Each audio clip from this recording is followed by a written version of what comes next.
샬롬. 오늘도 주님의 은혜와 평강이 여러분과 함께하기를 축복합니다.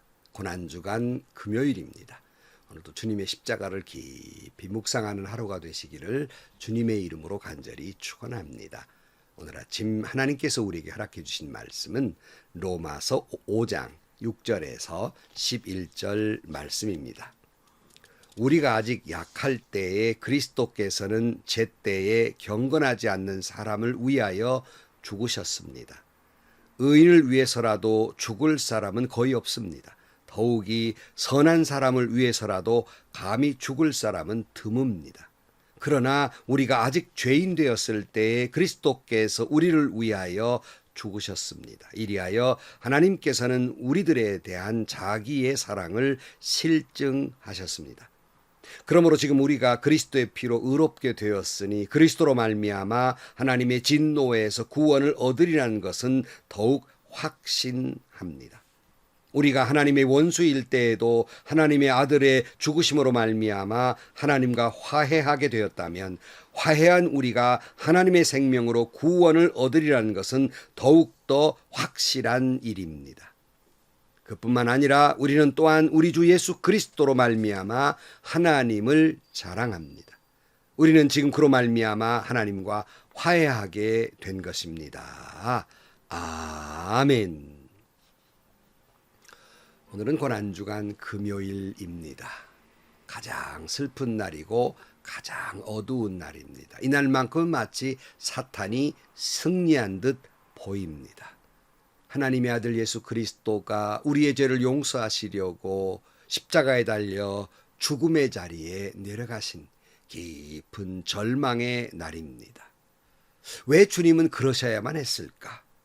우리는 다시 한번 본문을 통해서 십자가를 묵상하면서 예수님이 그래야만 했던 그 십자가의 사랑을 다시 한번 깊이 깨닫는, 이것이 가장 믿음의 기초가 되는 말씀인데 가장 그 말씀을 깨닫는 오늘이 되기를 주의 이름으로 축원합니다. 오늘 본문 말씀 가운데 8절 말씀, 크리스찬이라면 한 번쯤 암송해 본 말씀이죠. 로마서 5장 8절 말씀에 그러나 우리가 아직 죄인 되었을 때에 그리스도께서 우리를 위하여 죽으셨습니다. 이리하여 하나님께서는 우리들에 대한 자기의 사랑을 실증하셨습니다. 그랬어요. 자, 이 말씀 속에서 우리가 본문에서 몇 가지 깨닫는 것. 하나님 우리를 사랑하시는데요. 첫 번째, 우리는 죄인이었다는 사실을 잊지 말아야 한다는 거예요. 왜냐하면 나 같은 죄인을 주님이 사랑하셨다는 사실 때문에 그렇습니다. 오늘 본문 6절 말씀에 보면 우리가 아직 약할 때, 약하다는 건 육신의 약함이 아니라 영적인 약함이에요. 그리스도께서는 제때에 경건하지 않는 사람을 위하여 죽으셨습니다. 의인을 위해서라도 죽을 사람이 거의 없습니다. 더욱이 선한 사람을 위해서라도 감히 죽을 사람이 드뭅니다. 그러나 우리가 아직 죄인 되었을 때 그리스도께서 우리를 위하여 죽으셨습니다. 그리하여 하나님께서는 우리에 대한 자기의 사랑을 실증하셨습니다. 그러니까 하나님이 우리를 얼마나 사랑하셨는가를 깨닫는 데는요, 첫 번째, 내가 죄인이었다는 사실이에요. 여러분은 죄인이십니까? 아니라고 생각하는 사람은 신앙인이 아닙니다. 아직 신앙인의 한 발자국도 떼지 못한 사람이에요. 신앙인의 첫 번째 선언, 그것은 나는 죄인입니다 하는 거예요. 여러 번 수십 번 말씀드려요. 나는 죄인입니다라는 고백은 진정으로 예수 만난 사람의 첫 번째 반응이다. 그것이 베드로가 증인이라는 말씀 여러 번 했어요. 누가복음 5장 8절 말씀에 시몬 베드로가 이것을 보고 예수의 무릎 앞에 엎드려서 말하였다. 주님, 나에게서 떠나 주십시오. 나는 죄인입니다. 그랬어요. 예수님인 줄 알고 메시아인 줄 알고 첫 번째 반응은 나는 죄인입니다예요. 여러분이 진정으로 예수님의 사랑을 깨닫기를 원하십니까? 하나님이 나를 얼마나 사랑하는가를 깨닫기를 원하십니까? 그렇다면 내가 이론적으로만 내가 하나님의 사랑을 깨닫지 아니하고 진정으로 그 사랑을 깨닫기를 원하신다면 진실로 자기를 깊이 살펴보아야 합니다. 자기의 죄인됨을 알아야 한다는 사실입니다. 그러나 우리도 또 처음에는 그렇게 죄인됨을 고백하고도 목사로 오래 살다 보니까, 장로로 오래 살다 보니까 자기가 죄인됨을 잃어버려요. 내가 목사인데, 내가 장로인데, 내가 의인이다. 자기도 모르게, 꼭 입으로 말해서가 아니라 자기도 모르게 태도가 그렇게 돼버린단 말이에요. 그래서 하나님의 사랑을 잃어버려요. 그래서 하나님의 은혜를 잃어버려요. 그래서 바리새적 신앙이 되어버리고 마는 겁니다. 자신의 죄인됨을 진실로 깨달을 때 하나님의 사랑을 깊이 알 수 있는 거예요. 보통 여성분들이 정말 아이를 낳고서 비로소 친정엄마의 사랑을 안다고 그래요. 왜 그런가 저는 잘 모르지만 그분들의 말은 이런 거예요. 정말 내가 아이를 낳기 위해서 죽을 것 같은 고통 속에 아이를 낳고 보니까 문득 우리 엄마가 나를 낳을 때도 이 같은 고통을 겪으셨구나, 이런 아픔을 겪으셨구나 할 때 눈물이 주르르 나면서 친정엄마가 생각난다고 하는 거예요. 왜냐하면 그때서야 사랑을 깨달았기 때문이에요. 내가 얼마나 큰 죄인인가를 깨달았을 때 그때서야 눈물이 주르르 흐르면서 하나님의 사랑이 얼마나 큰가를 알 수 있는 것이에요. 우리가 영적으로 여렸을 때, 우리가 경건하지도 아니할 때, 우리가 아직 죄인 되었을 때 하나님이 나를 사랑한 거예요. 내가 하나님을 사랑해서, 내가 택해서, 내가 예수 믿게 된 것이 아니라 하나님이 나를 사랑하셔서 나를 예수 안으로 이끌어 가신 것입니다. 여러분, 사랑할 만한 사람이야 사랑하는 것 누구나 할 수 있습니다. 진짜 사랑은 어디서 나오는지 압니까? 사랑을 마지도 않는데 사랑할 때 이게 진짜 사랑이에요. 마태복음 5장 46절 말씀에 너희를 사랑하는 사람만 너희가 사랑하면 무슨 상을 받겠느냐, 세리도 그만큼은 하지 않느냐, 또 너희가 너희 형제 자매에게만 인사를 하면서 지내면 남보다 나을 것이 무엇이냐, 이방 사람들도 그만큼은 하지 않느냐, 그러므로 하늘에 계신 너희 아버지께서 완전하신 것과 같이 너희도 완전하여라 그랬어요. 그렇게 주님처럼 사랑하라는 거예요. 어떤 사랑이에요? 주님이 나에게 베풀어 주신 사랑이에요. 어떤 사랑이에요? 사랑할 만하지도 못한데 사랑해 주신 거예요. 사랑할 만해서 사랑한 것이 아니라 사랑할 만하지 않은데 하나님의 원수된 우리를 사랑하신 거예요. 마태복음 5장 44절 말씀에 그러나 나는 너희에게 말한다. 너희 원수를 사랑하고 너희를 밖에 하는 사람을 위하여 기도하여라. 그래야만 너희가 하늘에 계신 너희 아버지의 자녀가 될 것이다. 아버지께서는 악한 사람에게나 선한 사람에게나 똑같이 해를 떠오르게 하시고 의로운 사람에게나 불의한 사람에게나 똑같이 비를 내려주신다. 그랬어요. 하나님의 사랑은요, 우리가 하나님과 원수되었을 때, 예수님을 십자가에 못 박는 신앙받게 되지 않을 때 이미 하나님은 우리를 사랑해 주신 것입니다. 이 죄인을 사랑해 주신 것입니다. 여러분, 이 지구상에서 가장 사랑받는 노래가 뭔지 압니까? BTS 노래가 아니에요. 이 지구상에 가장 많이 불리어지고 가장 많은 사람이 좋아하는 노래, 그건 바로 Amazing Grace입니다. 나 같은 죄인 살리신 주 은혜 놀라와 잃었던 생명 찾았고 광명을 얻었네. 큰 죄악에 건지신 주 은혜 고마와 나 처음 믿은 그 시간 귀하고 귀하다. 이제껏 내가 산 것도 주님의 은혜라. 또 나를 장차 본향에 인도해 주시리. 거기서 우리 영원히 주님의 은혜로 해처럼 밝게 살면서 주 찬양하리라. 사랑하는 성도 여러분, 주님은 우리를 사랑하실 때 이 끔찍한 죄인을 먼저 사랑해 주셨습니다. 어디 그뿐입니까? 우리를 그렇게 사랑하셔서 그 사랑하신 것을 확증하시고 실천하기 위해서 십자가에 달려 죽기까지 우리를 사랑하셨단 말이에요. 아니, 사랑받을 자격도 없는 나를 사랑하신 것도 감당할 길이 없는데 나를 위해서 죽으셨다는 말이에요. 이 무자격한 우리가 사랑받을 자격도 없는 우리를 사랑해 주셨어요. 이것을 우리는 은혜라고 말합니다. 여러분, 우리는 이 사랑을 깨달았을 때 감격할 수밖에 없어요. 기쁨으로 충만할 수밖에 없어요. 한 부인이 아리 토레이 목사님을 찾아와 상담을 합니다. 목사님, 내가 정말 예수를 더 잘 믿고 싶습니다. 믿으려면 화끈하게 믿어야 되는데 도무지 내 마음이 뜨거워지지 않고 은혜가 오지 않습니다. 어떻게 하면 제가 그런 은혜를 받을 수 있을까요? 이렇게 목사님에게 말했어요. 목사님이 이 소리를 듣고 묻습니다. 요즘 기도 제목이 뭐가 있습니까? 그랬어요. 그랬더니 이것도 있고 저것도 있고 뭐 이렇게 쭉 얘기를 하니까 이 목사님이 이렇게 말합니다. 여러분도 뭔 소원이 있습니까? 여러분 기도하시겠지만 목사님이 이렇게 말해요. 그 기도 잠시 미루시고 한 가지만 위해서 기도하세요. 그건 뭐냐면 하나님 나 자신을 알게 해 주옵소서. 나 자신을 바로 볼 수 있게 해 주옵소서. 이것만 기도하세요. 그랬어요. 이 착한 이 성도가 집으로 돌아가서 정말 하나님 나 자신을 좀 알게 해주세요. 나를 정나나하게 바로 보게 해주세요. 그랬더니 며칠 후에 하나님의 응답이 온 거예요.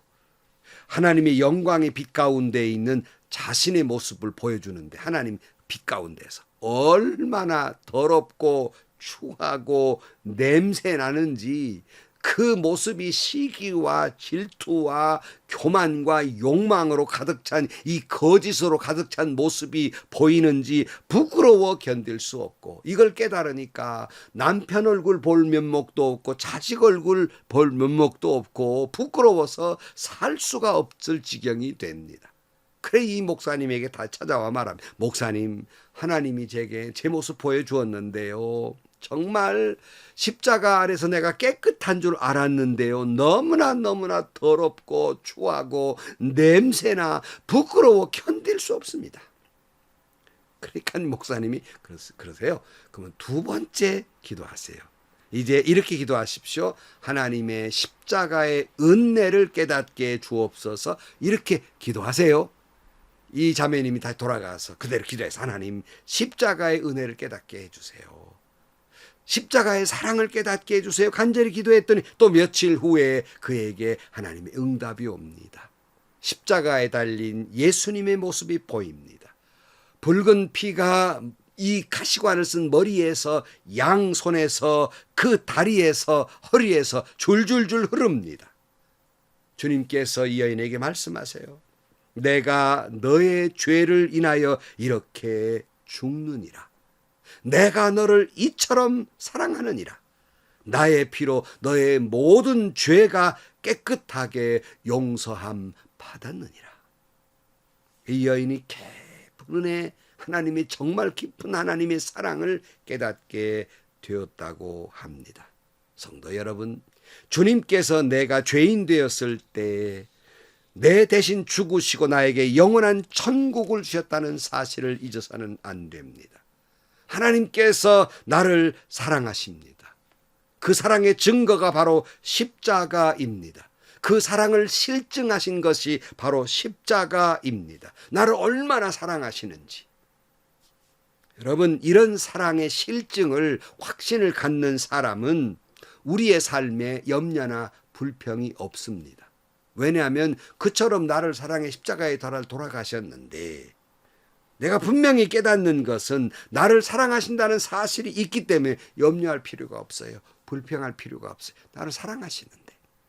그러다 보면 마음에 진정한 평안이 있고 그럴 수 없는 기쁨이 넘치게 되는 것입니다. 그렇게 예수님 사랑을 깨닫고 난 뒤에 보면 여러분, 우리는 그 모든 것이 남들이 볼 때 당신 그 저주받았다 하는 순간이 올지라도 그건 하나님이 나를 사랑하신다는 사실을 알게 된다는 거예요. 그러니까 모든 것이 사랑이고 모든 것이 은혜로 알게 된다는 말씀입니다. 어떻게 해요? 예수님의 십자가의 사랑을 깨달으면, 그 은혜를 깨달으면, 하나님이 나를 사랑하시는구나 깨달으면 모든 것이 사랑임을 알게 됩니다. 부모의 사랑을 깨달으면 그동안 나에게 꾸지람했던 그 매질도 사랑임을 알게 되잖아요. 이처럼 하나님의 사랑을 알게 됩니다. 그러니까 확신하게 되지요. 기쁨이 넘치게 돼요. 오늘 9절 말씀. 그러므로 지금 우리가 그리스도의 피로 의롭게 되었으니 그리스도로 말미암아 하나님의 진노에서 구원을 얻으리라는 것은 더욱 확실합니다. 우리가 하나님의 원수일 때에도 하나님의 아들의 죽으심으로 말미암아 하나님과 화해하게 되었다면 화해한 우리가 하나님의 생명으로 구원을 얻으리라는 것을 더욱 더 확실한 일입니다. 그뿐만 아니라 우리는 또한 우리 주 예수 그리스도로 말미암아 하나님을 자랑합니다. 우리는 지금 그로 말미암아 하나님과 화해하게 된 것입니다. 그랬어요. 이 사랑을 깨달은 사람은 구원의 확신을 갖게 됩니다. 다시 말씀드리지만 모든 것이 은혜란 말이죠. 좋은 것도 은혜지만 좋지 않은 것도 은혜임을 알아요. 잘 되는 것도 은혜이지만 잘못되는 것도 은혜임을, 하나님의 사랑임을 알아요. 그렇게 되니까 신앙생활이 즐겁지요, 기쁘지요, 감격이지요.